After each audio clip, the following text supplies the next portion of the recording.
এ দৃশ্য ঠাকুরগাঁয়ের বালিয়াডাঙ্গি থানার সামনে। একজন মাদক ব্যবসায়ীকে গ্রেপ্তারের দাবিতে একজন সংবাদকর্মীর অবস্থান। বালিয়াডাঙ্গি উপজেলার কুখ্যাত মাদক ব্যবসায়ী যুবদল নেতা জুয়েল রানা সরকার ক্ষমতায় আসার পর থেকেই বেপরোয়া তিনি।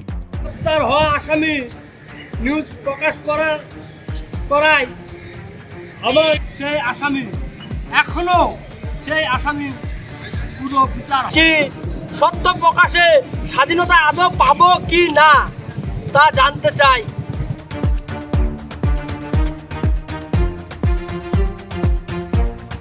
স্থানীয় কিছু অসাধু ব্যক্তির ছত্রছায়ায় মাদক সাম্রাজ্য গড়ে তুলেছেন ভানোর ইউনিয়নে। গেল 11 মে পুলিশের হাতে আটক হন এই মাদক ব্যবসায়ী।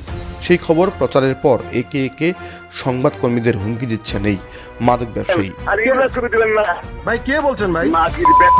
বিষয়টি সামাজিক যোগাযোগ মাধ্যমে আসলেও ব্যবস্থা নেয়নি পুলিশ। তার বিরুদ্ধে ব্যবস্থা নেওয়া হয়নি সাংগঠনিকও। ভানোর ইউনিয়ন যুবদলের আহ্বায়ক জুয়েল রানাকে গ্রেপ্তারের দাবিতে রাজপথে স্থানীয় সাংবাদিকরা। সোমবার দুপুরে বালিয়াডাঙ্গি প্রেস ক্লাবের আয়োজনে করা হয় বিক্ষোভ ও মানববন্ধন। দাবি তোলা হয় তাকে গ্রেপ্তারের। আলটিমেটাম দেওয়া হয় আগামী 72 ঘন্টার। মামুর জীবনকে একজন মাদক ব্যবসায়ী জেল থেকে বেরিয়ে হয়ে অকথ্য ভাষায় গালিগালাজ করেছে। অকথ্য ভাষায় গালিগালাজের সীমাটা এমন ছিল, পিতা মাতাকে তুলে গালিগালাজ করেছে। আজ থেকে 6 দিন অভিযোগ দেওয়ার পরে থানার ওসি সাহেব কি আঙুল চুষতেছে? নিউজের প্রেক্ষিতে তাকে হুমকি দিয়েছে একটি রাজনৈতিক দলের নেতা। এবং একটা কথা মনে রাখবেন, সাংবাদিকরা হচ্ছে সমাজের দর্পণ।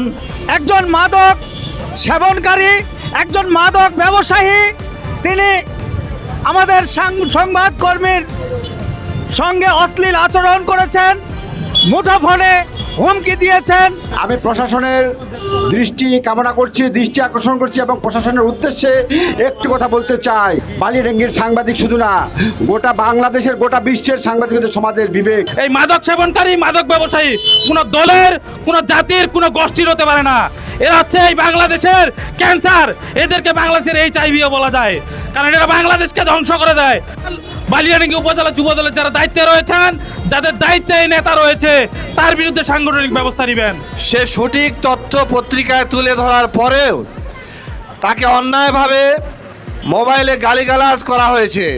সত্য নিউজ প্রকাশে যদি সাংবাদিকদের বিঘ্ন ঘটে, সাংবাদিক সমাজ বসে থাকবে না। সীমান্ত এলাকা বালিয়াডাঙ্গি থেকে যে আমাদের সাংবাদিকের প্রতি নির্যাতনটা হচ্ছে, সেই নির্যাতনের কঠোর বিচার এবং পদক্ষেপে একটা আইন বাস্তবায়ন করুন। করতে গেলে আমি শুধু এটুকুই বলতে চাই, একজন মাদক ব্যবসায়ী কিভাবে একজন গণমাধ্যম কর্মীকে হুমকি দেয়। পুলিশের ঘোষণা মাদকের বিরুদ্ধে 0 টলারেন্স। তাহলে এই ব্যবসায়ীকে ধরতে কিংবা আইনানুগ ব্যবস্থা নিতে এত গড়িমসি কেন? এমন প্রশ্ন এখন পুরো উপজেলার মানুষের।